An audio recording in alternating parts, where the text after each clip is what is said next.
Good morning, guys. I hope we're all sparkly. It's 2021.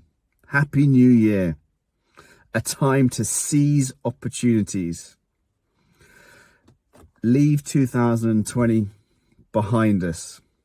Learn, grow, move forwards. I've made a New Year's resolution. I am no longer going to argue with stupid people on the internet. Why? As Mark Twain says, if you argue with stupid people, they beat you with experience.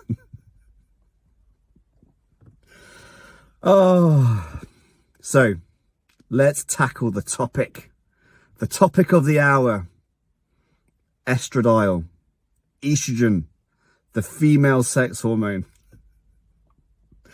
It's not the female sex hormone. Men need it too. Why do we need estrogen? Well, it's integral for cognitive function, mood, libido, cardiovascular health, bone strength, fertility. The list goes on.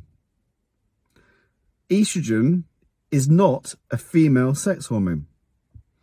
However, can we have too much? The answer to that question is of course.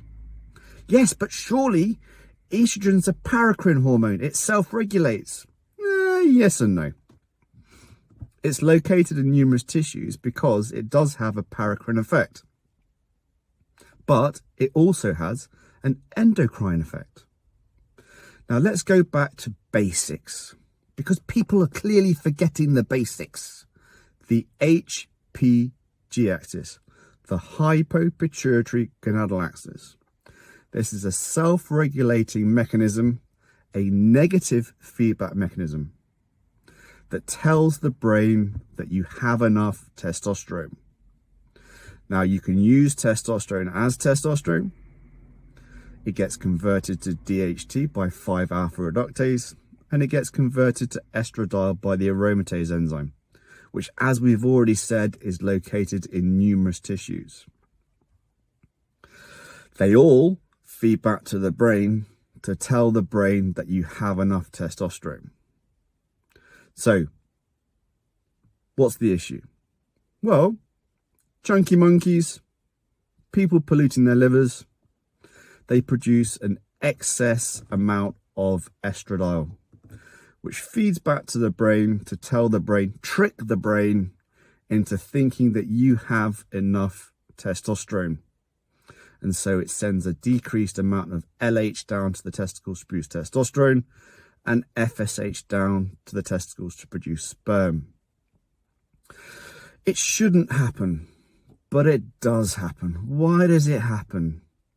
We're unhealthy. We live in an unhealthy world.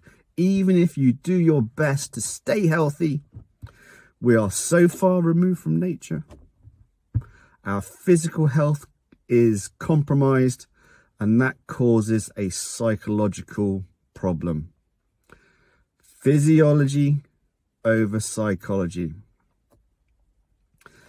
That's the key. If you look after your physiology, your psychology has at least a fighting chance of leading a healthy, productive life and having some fun. What's life all about? Being productive and having a bit of fun.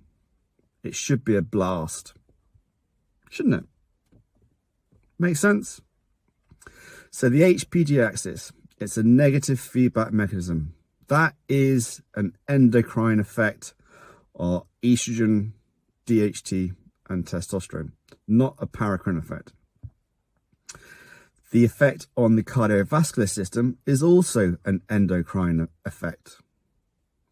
Estrogen improves the endothelial lining of blood vessels. That is endocrine, not paracrine. Get it? It's hard work arguing with idiots.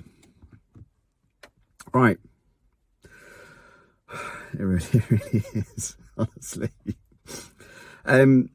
So excess estradiol as a direct consequence of liver dysregulation and excess adiposity.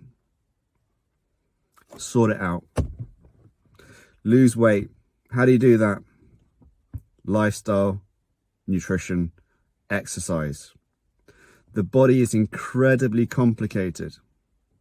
It's incredibly complicated to actually make your life incredibly simple. Look after your lifestyle, sleep, stress, look after your diet. Don't put crap in your body. You are a biological organism. Why are you putting artificial chemicals in your body? Work with nature, not against it. Exercise. Get on it like a car bonnet. But train hard, rest well. Understand this concept of balance, anabolic, catabolic, sympathetic, parasympathetic. There are regulatory mechanisms such as the HPG axis, and this understanding that you need contrast to establish harmony. Work with your body. Your body's incredibly complicated to make your life incredibly simple. Funny, isn't it? Evolution, baby. So, lose weight.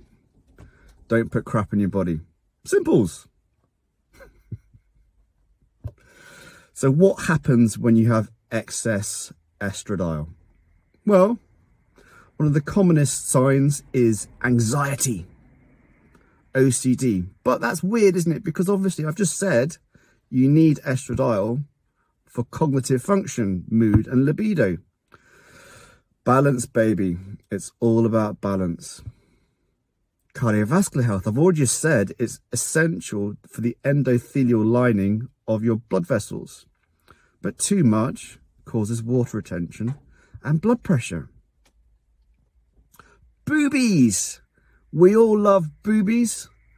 I must admit, I'm more of a bum man. Because I love all boobies. But you've got to have a nice bum. And that takes work.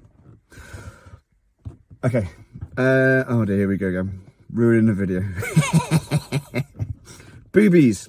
Okay, if you were a dude and you wanted to be a Sheila, what would they give you? Estrogen, and they'd block testosterone. So you would have an excess of estrogen compared to testosterone. And then you'd get some bangers. That's what they do. That's what modern medicine does for people who want to be men. No, women who are men. I get confused. A bit like that. So, excess estradiol compared to testosterone. Now, obviously, genetics plays a part in this. Some guys are sensitive, some guys are not sensitive. Fertility. Estrogen's essential for fertility. Excess estrogen actually inhibits spermatogenesis and actually has a negative impact on erectile function. No, I've got high estrogen and I've got stonkers. So why have you got stonkers? Well, actually, it's because obviously the model that some people use is to saturate the aromatase enzyme by increasing the testosterone dose. Up and up and up. So you have massively elevated estradiol and massively elevated testosterone, which then has a negative consequence on numerous other physical parameters. But we don't worry about HCT and SHBG. Well, you should. It's all about how you feel. Now, you can't say that you follow evidence-based medicine and then say it's only about how you feel. We don't bother about measuring estradiol because it's a paracrine hormone. It's not, is it? It's also an endocrine hormone. We don't worry about SHBG because obviously the lower the SHBG, the more free testosterone, and we want free testosterone. But we also want SHBG because the primary role of SHBG is to act as a buffer You need testosterone 24/7. It's also involved in transfer from the bloodstream to intracellular. It's hard work. It really is hard work. We don't worry about HCT. Okay. Honestly. Lance Armstrong. When you think about the pro cyclists using EPO, testosterone tells the kidneys to release EPO, which then tells the bone marrow to produce red blood cells, and the red blood cells carry oxygen to tissues. It's a win-win. Now, endurance athletes have something called a sports anemia. So they create more plasma than the average person to carry the waste products of metabolism away to the kidneys to be excreted. They don't have a reactionary increase in red blood cell count production because the body is trying to be healthy. So people like Lance Armstrong and the Tour de France guys weren't actually necessarily trying to increase their hematocrit above normal. They were actually trying to increase it to that of a normal person to help them in their endurance races. People in high altitude, yes, genetics, they have a physiological reaction. Geez, it really is hard work dealing with idiots. So what happens if you cannot control your estradiol via lifestyle, nutrition, and exercise? Now you can use an aromatase inhibitor. I don't use an aromatase inhibitor. Most of my guys do not use an aromatase inhibitor. If they do, they use examestane, and the normal dose is between about 0.5 milligrams a day and about 3 milligrams a day. Yes, but AIs are poison. They are toxic. Now, traditionally, aromatase inhibitors have been used to treat estrogen-sensitive breast cancer. Yes, estrogen-sensitive breast cancer. So lowering estrogen in women with estrogen receptive breast cancer helps get rid of the cancer. Estrogen is all good. All good. Honestly, you cannot have too much estrogen. Now,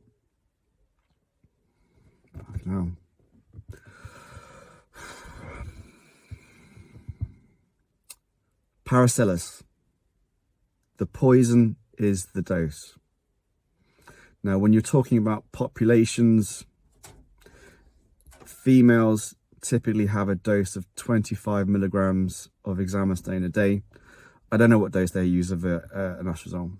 I don't use an estradiol, so I've never looked into it. I like the idea of a suicidal aromatase inhibitor, and less is more, so the dose is carefully titrated up, and we monitor the physiological response to treatment through noting the qualitative symptoms and the quantitative markers. Yeah, get it? Get it? So, aromatase inhibitors are poison. They kill estrogen. The poison is the dose. Yes, but it's toxic, it's toxic, it's toxic. Okay, let's look at another aspect of medicine. Warfarin. Warfarin is an anticoagulant. It is used to treat numerous conditions.